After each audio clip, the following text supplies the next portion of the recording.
जय श्री कृष्ण दोस्तों। एकादशी का व्रत जो लोग रखेंगे उनको पारण पर भी विशेष ध्यान जरूर देना चाहिए। कई लोग तो व्रत उपवास रख लेते हैं, लेकिन अगले दिन समय नहीं मिलने पर या तो उनको ऑफिस जाना होता है, स्कूल जाना होता है, या तो कोई काम आ जाता है, तो कई लोग पारण नहीं करते हैं। व्रत उपवास का मुख्य अंग है पारण करना। व्रत का पारण करने पर ही व्रत संपूर्ण माना जाता है। तो इस बार एकादशी 2 दिन की है, निर्जला वाली, और 2 दिन ही सही है। आप 6 तारीख को भी व्रत उपवास कर सकते हैं और 7 तारीख को भी कर सकते हैं। दोनों दिन में से किसी भी एक दिन आप कर सकते हैं। दोनों ही दिनों में दशमी तिथि स्पर्श नहीं कर रही है, इसलिए यह दोनों ही शुद्ध एकादशी है। लेकिन अग्नि पुराणी आदि कई ग्रंथों में स्पष्ट लिखा है कि द्वादशी युक्त एकादशी का व्रत अत्यधिक पुण्यदायक है। तो 7 तारीख वाली 7 जून वाली जो एकादशी द्वादशी युक्त है, इसलिए उचित यही होगा कि 7 तारीख को ही हम लोग व्रत उपवास करें और पारण हम 8 तारीख को करें। पारण करने में कुछ सावधानियां बताई गई है। निर्णय सिंधु आदि ग्रंथों में कि हरिवासर जब चल रहा हो उस समय उपवास नहीं खोलना चाहिए, नहीं तो व्रत आपका खंडित माना जाता है। हरिवासर क्या होता है? द्वादशी तिथि का पहला 1/4 समय यानी कि स्टार्टिंग का जो 1/4 पार्ट होता है द्वादशी का समय, जो लोग 6 जून को व्रत करेंगे वे लोग 7 जून को पारण करेंगे। लेकिन सुबह सुबह हरिवासर लग रहा है, इसलिए पारण का समय रहेगा 7 तारीख को 1:44 से 4:31 के बीच में। 6 तारीख वाला दिन है। अब जो लोग 7 तारीख को व्रत उपवास करेंगे, देखिए मैं भी 7 तारीख को ही व्रत उपवास करूंगी और आप लोग भी हो सके तो 7 तारीख को ही व्रत उपवास करिएगा, क्योंकि इसके अंदर विशेष हमको लाभ मिलने जा रहा है द्वादशी तिथि का। इसलिए जो लोग 7 तारीख को व्रत उपवास करेंगे वे लोग अगले दिन यानी कि 7 जून को व्रत का पारण करेंगे।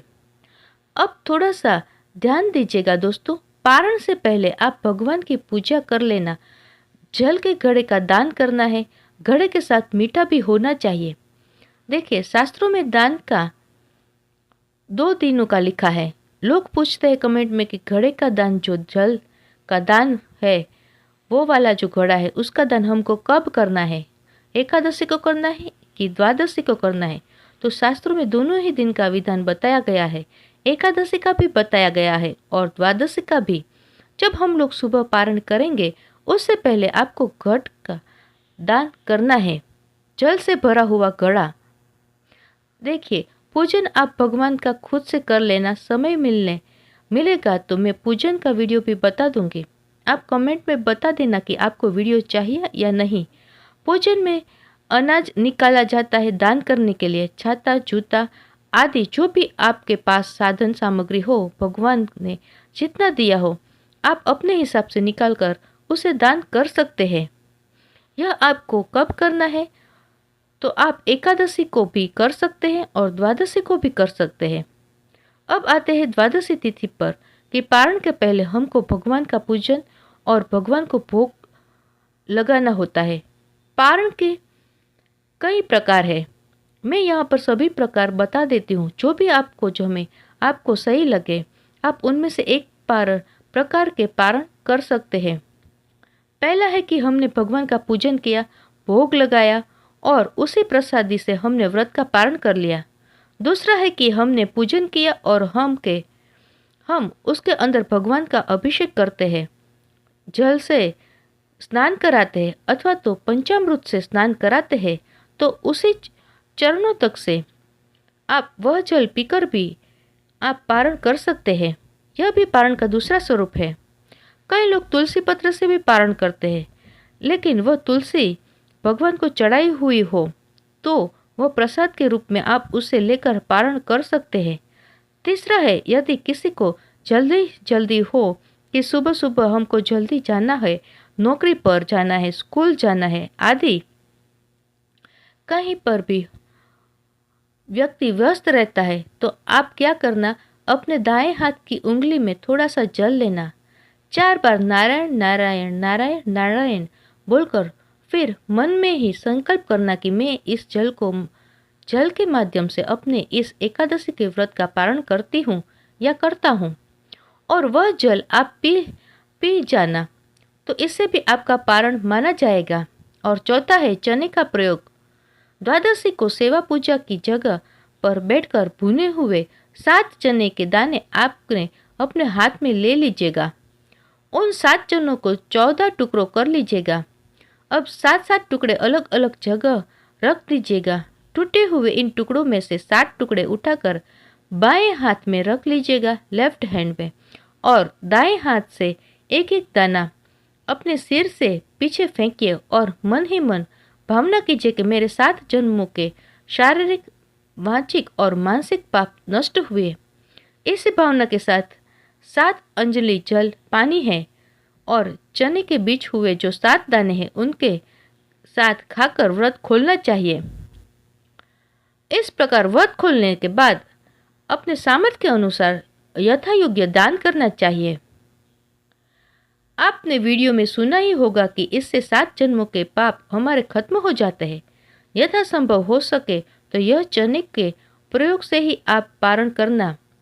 अब देखिए आखिरी और इम्पोर्टेंट बात, निर्जला रखेंगे तो वैसे ही पेट में कुछ नहीं होगा और पारण करने के तुरंत ही हम लोग भोजन कर लेते हैं। रोटी है, सब्जी, दाल, चावल, खीर, पूरी, कोई भी पकवान या मिठाई आदि, तो यह आप शरीर भारी भारी लगेगा, उसका साइड इफेक्ट हो जाएगा और आप बीमार पड़ जाएंगे। यहाँ पर काम आएगा भगवान श्री कृष्ण का ये बताया हुआ उपाय कि युक्त आहार विहारस चेतसाना अन्य गामिनी, यानी भोजन ऐसे करें कि हमारी वृत्ति कहीं और न जाए, हमारा समय कहीं और खराब ना हो। तो ठूस ठूस कर आप लोग खाएंगे ना, तो एक दिन के पूरे निर्जला व्रत के बाद तो जरूर आपका शरीर रिएक्ट करेगा है। तो आप ऐसा ही करना, ऐसा हम लोग आहार विहार करें कि हमारा मन और तन दोनों स्वस्थ रहे। देखिए, आप पानी को गुनगुना कर लेना। यह व्रत पारण की मैं विधि बता रही हूँ कि आपको क्या लेना है। व्रत पारण के समय पानी को आप गुनगुना कर लेना, उसके अंदर नींबू निचोड़ देना, थोड़ा शक्कर मिला देना, फिर उसको घोलकर शिकंजी बना लेना। जब आप पारण कर ले, चने वाला अथवा तो भगवान के चरणामृत वाला, जैसे भी आप व्रत खोल लेना, फिर उसके बाद आप यह गुनगुना पानी पी लेना। यदि आपको आवश्यक लगे, भूख ज़्यादा लग रही हो, तो मूंग रात को ही आप भिगो देना। आप मूंग भिगो लेना एक दिन पहले ही, फिर जब पारण का समय हो तो यह मूंग उबाल लेना, थोड़ा ज़्यादा पानी डालना उसके अंदर। फिर उबला मूंग उबालकर आप उस मूंग को ले सकते हैं, ताकि हल्का फुल्का आपका शरीर रहे और मन भी स्वस्थ रहे और त्वचा स्वस्थ रहे।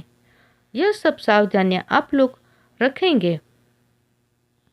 अगर आपकी ये वीडियो पसंद आई हो और यूज़फुल लगी हो तो इसे शेयर करना ना भूलें, और कुछ पूछना हो तो कमेंट बॉक्स में ज़रूर पूछें। आज की वीडियो में बस इतना ही। मिलते हैं अगली वीडियो में। तब तक के लिए स्वस्थ रहें और मस्त रहें, और हमारे चैनल के साथ जुड़े रहें। मिलते हैं ऐसे ही अगली यूज़फुल वीडियो के साथ। चैनल को सब्सक्राइब करना ना भूलें और अपने फ्रेंड्स और फैमिली मेम्बर्स के साथ भी ज़रूर शेयर कर लेना, और पुण्य की प्राप्ति का सौभाग्य आप प्राप्त करें। धन्यवाद।